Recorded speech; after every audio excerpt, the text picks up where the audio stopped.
कुछ घर छोटे होते हुए भी साफ सुथरे, ऑर्गेनाइज, पुरसुकून और पाकीज़ा लगते हैं और कुछ घर ऐसे होते हैं जहां रोज झाड़ू पोछा होता है, सब चीजें मौजूद होती हैं, घर बड़ा और आसाइशों से भरा हुआ होता है, लेकिन फिर भी वो घर बिखरा बिखरा सा लगता है। ऐसा क्यों होता है? याद रखें, फर्क सिर्फ सफाई का नहीं होता, बल्कि फर्क उन छोटी छोटी आदतों का होता है जिन्हें हम अक्सर नजरअंदाज कर देते हैं या मामूली समझते हैं। हम दिन भर मेहनत करके घर को साफ करते हैं, झाड़ू लगाते हैं, डस्टिंग करते हैं, बिखराव को संभालते हैं, लेकिन कई बार कुछ छोटी छोटी बातें ऐसी रह जाती हैं जो पूरे घर की खूबसूरती को कम कर देती हैं और फिर हमें लगता है कि इतनी मेहनत के बाद भी घर वैसा खूबसूरत नजर क्यों नहीं आ रहा जैसा हम चाहते हैं। तो इसकी वजह ये नहीं होती कि आपने मेहनत कम की है, बल्कि इसकी वजह ये होती है कि कुछ छोटी छोटी गलतियां आपने बार बार की होती हैं। और यकीन करें, अगर आपने मेरी बताई हुई इन छोटी छोटी बातों और छोटे छोटे सलीकों पर ध्यान दिया ना, तो बिना ज़्यादा मेहनत के भी आपका घर बहुत साफ सुथरा, सजा हुआ, ऑर्गेनाइज और सुकून देने वाला लगेगा। घर को खूबसूरत बनाने के लिए हमेशा महंगे सामान, नई सजावट या किसी बड़े चेंज की जरूरत नहीं होती, बल्कि कई बार सिर्फ आदतों में ही थोड़ी सी तब्दीली घर के माहौल को पूरी तरह बदल कर रख देते हैं। जब घर साफ सुथरा होता है ना, तो सिर्फ देखने में ही अच्छा नहीं लगता, बल्कि घर में रहने वाले लोगों का दिल भी बड़ा सुकून और मुतमईन रहता है। घर बिल्कुल साफ सुथरा और ऑर्गेनाइज होता है तो एक पॉजिटिव सी वाइब आती है।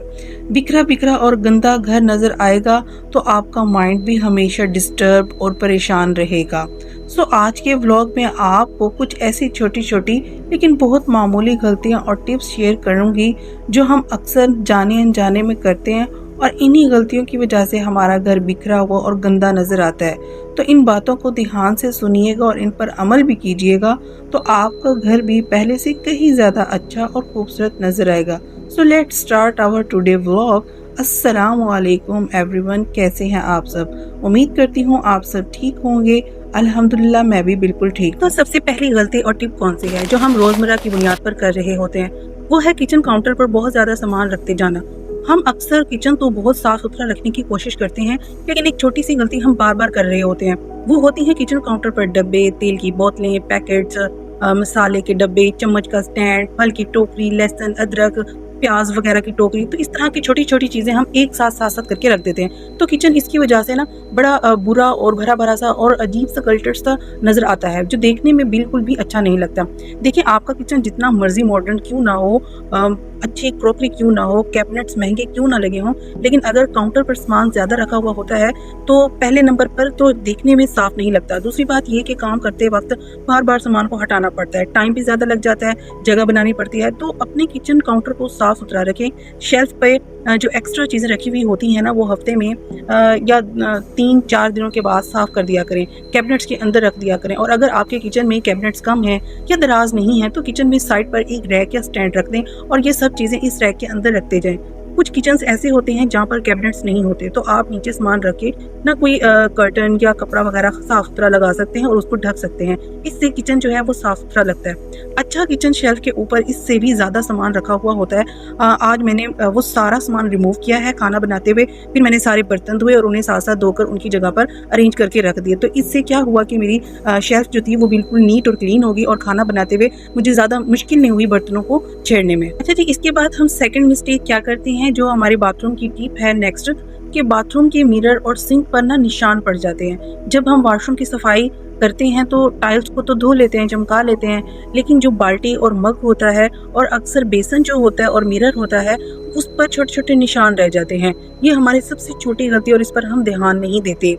वॉश बेसिन और मिरर पर पड़े हुए छोटे छोटे निशान, जब हम सुबह सुबह जल्दी में मुंह हाथ धोते हैं, ब्रश करते हैं, तो पानी की छींटे शीशे पर लगे रह जाते हैं और कई दफा टूथपेस्ट के छोटे छोटे दाग भी मिरर पर नजर आ रहे होते हैं। उस वक्त हमें ये बात बहुत छोटी सी लगती है, हम सोचते हैं कि बाद में कर लेंगे, लेकिन वो निशान सारा दिन वहीं रह जाते हैं। जब कोई वॉशरूम में जाता है या शीशे पर उंगलियों के निशान देखता है, पानी के निशान, टूथपेस्ट के निशान नजर आते हैं, सारा वॉशरूम जो है वो गंदा लगता है। भले बाकी सारी चीजें साफ हों, लेकिन छोटी सी गलती की वजह से पूरा वॉशरूम जो है वो गंदा लगता है। तो एक छोटी आदत बनाएं, जब भी अपना मुंह हाथ धोएं धोकर बाहर निकलें तो एक कपड़े से मिरर को अच्छे तरीके से साफ कर लें और ड्राई कर दें, या इसमें बाल्टी में 1 मिनट लगेगा और आपका वॉशरूम जो है वो नीट क्लीन नजर आएगा। इस तरह हर वॉशरूम के अंदर एक बाल्टी, मग, टब तो ज़रूर मौजूद होते हैं और उनके ऊपर अक्सर हमारे पानी के वाइट धब्बे पड़ जाते हैं और वो बहुत बुरे लग रहे होते हैं। इसलिए हफ्ते में या 10 दिन या कम से कम 15 दिन बाद बाल्टी को, मिरर को और बेसन को अच्छे तरीके से साफ कर लेना चाहिए, ताकि जो छुपी हुई उसके वॉशरूम के अंदर की जो खूबसूरती है, जो इन धब्बों की वजह से बुरी लग रही होती है,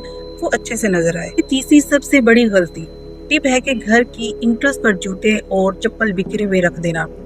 अक्सर हम क्या करते हैं कि जब भी हम बाहर से आते हैं तो घर की जो इंटरेस्ट होती है, हम शूज़ वहाँ पर उतार कर रख देते हैं। और समटाइम्स कुछ घरों में ऐसा होता है कि जो वेस्ट की बाल्टियाँ होती हैं या गंद की बाल्टियाँ होती हैं, वो भी डोर या इंटरेस्ट पर पड़ी होती हैं। और जब कोई मेहमान आता है तो सबसे पहले उसकी नज़र दरवाजे पर ही पड़ती है।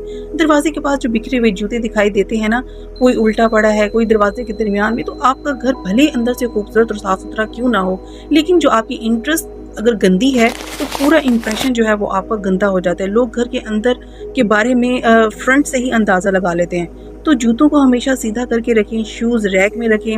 महंगे शूज़ रैक्स बेशक ना लें, लेकिन आप किसी भी सस्ते डॉलर शॉप से प्लास्टिक के शूज़ रैक ले लें जो आपके घर को ऑर्गेनाइज रखते हो। जब जूते बिखरे हुए नहीं होंगे तो आपकी जो इंटरेस्ट होगी वो बिल्कुल साफ़ सुथरी और खुली नज़र आएगी।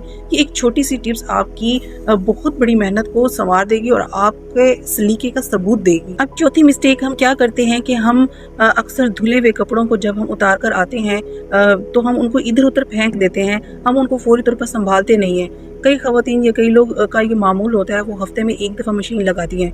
कई औरतें 2 दफ़ा भी लगा लेते हैं, जिनके घर में ज़्यादा फ़र्द हो या कपड़े जल्दी गंदे हो जाते हैं। और जिनकी ऑटोमेटिक मशीन होती है वो तो तकरीबन 2 दिन या 1 दिन बाद ही कपड़े धो रहे होते हैं। मैं तकरीबन 5 दिन बाद वॉशिंग मशीन लगाती हूँ, क्योंकि कपड़े जो हमारे घर में ज़्यादा फ़र्क नहीं है, तो इसलिए मैं मशीन जो है हफ्ते में 1 बार लगाती हूँ। और कपड़े जो होते हैं, मैंने एक बास्केट लेकर रखी हुई है प्लास्टिक की, तो जो गंदे कपड़े होते हैं उनको मैं उसके अंदर डाल देती हूँ और वो बास्केट में एक साइड पर रख देती हूँ ताकि वो नजर न आए और गंदी ना लगे। अच्छा, फिर क्या होता है कि कपड़े धुल तो टाइम पर जाते हैं, लेकिन ये धुले हुए कपड़े कभी इस्त्री स्टैंड पर पड़े होते हैं, कभी बेड पर, कभी सोफे पर और कभी कुर्सी पर रखते हैं। और कपड़ों का ये ढेर अगर कई घंटों बेड पर पड़ा रहे तो पूरा बेडरूम जो होता है वो बहुत बुरा लगता है और एक गलती की वजह से पूरे बेडरूम की जो लुक होती है वो खराब हो रही है। तो धुले हुए कपड़ों को फौरन तह लगाकर अलमारी में रख देने चाहिए और जो आयरन करने वाले हैं उन्हें आयरन कर लेने चाहिए।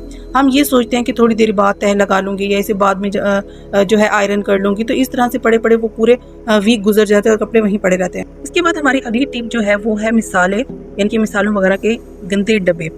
खाना बनाते हुए अक्सर ऑयली हाथ डब्बों पर लगते रहते हैं। आटा गूंथते हुए आटा लग जाता है, मिसाला लगता है, चाय बनाते हुए चाय के डब्बे पर निशान पड़ जाते हैं। और समटाइम जब हम किचन में खाना बनाते हैं तो उसकी जो डस्ट और वो जो ऑयल होता है ना, वो उन डब्बों पर चिपकना शुरू हो जाता है। तो साथ साथ हमें चाहिए कि डब्बों को क्लीन करते रहने चाहिए, क्योंकि हमारे हाथ गंदे होते हैं। तो महीने में या तो 15 दिन बाद 1 दफ़ा इन सब डब्बों को अच्छे से वॉश कर लेना चाहिए, क्योंकि अगर सारा किचन साफ हो और मिसाले के डब्बों पर निशान पड़े हो तो पूरा किचन बुरा लग रहा होता है। या तो आप 1 या 2 दिन बाद गीला कपड़ा लेके मिसालों के डब्बों को अच्छे से पोंछ दें, या आप 15 दिन बाद डीप क्लीनिंग करके या गर्म पानी करके आप उन मिसालों के डब्बों को उसके अंदर रख लें और 5 से 10 मिनट के बाद आप उन्हें अच्छे से वॉश कर लें, तो वो बिल्कुल नीट क्लीन हो जाते हैं। तो देखिए, बज़ाहिर तो ये एक छोटी सी आदत है, इसमें बिल्कुल भी ज़्यादा टाइम नहीं लगता, लेकिन आपका किचन बहुत साफ सुथरा नजर आता है। इसे जब कोई आपके किचन में इंटर होता है ना, तो इससे पता चलता है कि आप कितना सलीकामंद है। इसके बाद हमारी नेक्स्ट टिप है कि अक्सर हम सुबह उठकर बिस्तर ठीक नहीं करते, हम दूसरे कामों में मसरूफ हो जाते हैं। हमें सबसे बड़ी हमारी ये गलती होती है, तो इसलिए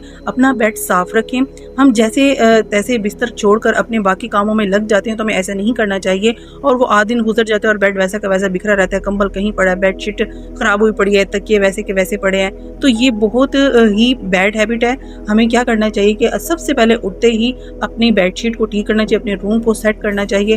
और जब रूम सेट होना तो बाकी काम सारे ठीक हो जाते हैं। लेकिन अगर हम दिन हार के थके हुए आएँ और बेडरूम को इस तरह से बिखरा हुआ देखें तो हम मजीद डिप्रेशन और चिड़चिड़े हो जाते हैं। तो इसलिए सबसे अच्छी अपनी आदत अपनाएं, सुबह उठते ही सबसे पहले अपने बिस्तर को, अपने रूम को रीसेट करें। और एक सबसे बड़ी गलती जो हम अक्सर करते हैं, जो गलती मुझसे भी हो जाती है अक्सर, वो होती है जिसकी अक्सर हम चार्जर और तारों को स्विच बोर्ड में लगा रहना छोड़ देते हैं। अक्सर हम मोबाइल और लैपटॉप को चार्जिंग लगाकर छोड़ देते हैं और जब हम उन्हें उतारते हैं तो वो स्विच बोर्ड में लगे रहते हैं। इन्हें हमें चाहिए कि फौरी तौर पर अब हम ये समझते हैं कि हमने मोबाइल को चार्ज से उतार लिया तो इसके अंदर जो है वो करंट नहीं है, लेकिन वो सबसे ज़्यादा उसके अंदर करंट का फ्लो हो रहा होता है। तो हमें चाहिए कि फ़ौरन चार्जर्स को उतार कर किसी बास्केट में रख देना चाहिए, या कोई ऐसी डेडिकेटेड बॉक्स बना लें स्पेशल, जिसके अंदर आपने चार्जर वगैरह को रखना हो, जिसमें जब अगर कोई और भी ढूंढे तो उसे ईजिली वो जगह मुकर्रर हो और उसको मिल जाए।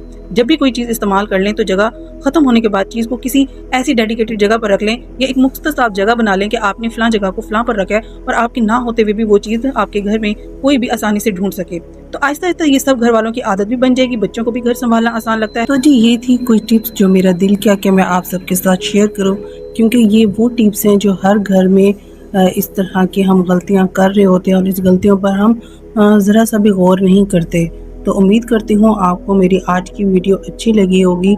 अगर आपको मेरी वीडियो अच्छी लगी है तो लाइक, शेयर और सब्सक्राइब ज़रूर कर दीजिएगा, और अपने ज़्यादा से ज़्यादा दोस्तों को, अपनी फ्रेंड्स को ग्रुप्स में ये वीडियो शेयर कीजिएगा, क्योंकि आपकी मोहब्बत और प्यार की मुझे बहुत ज़रूरत है और आपकी सपोर्ट की। मिलते हैं नेक्स्ट वीडियो में नेक्स्ट टॉपिक के साथ, तब तक मुझे दीजिए इजाज़त। अल्लाह हाफिज़।